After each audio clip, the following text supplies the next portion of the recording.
Alden Richard update. Congrats kay Alden bilang Newsmaker of the Year 2025 sa Manila Bulletin. Ito yung interview kay Alden, ito yung video. This all our hard work, and this is keeping us inspired to do more quality films for our Filipinos here in the Philippines and all over the world. Yun, no? So, excited na rin mga fans ni Alden.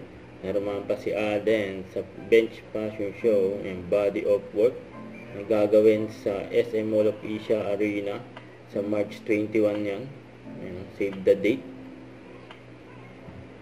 So, ito pa yung abangan kay Alden with Julia Barreto for Casino Plus. At yung post sabi, all set for a major draft.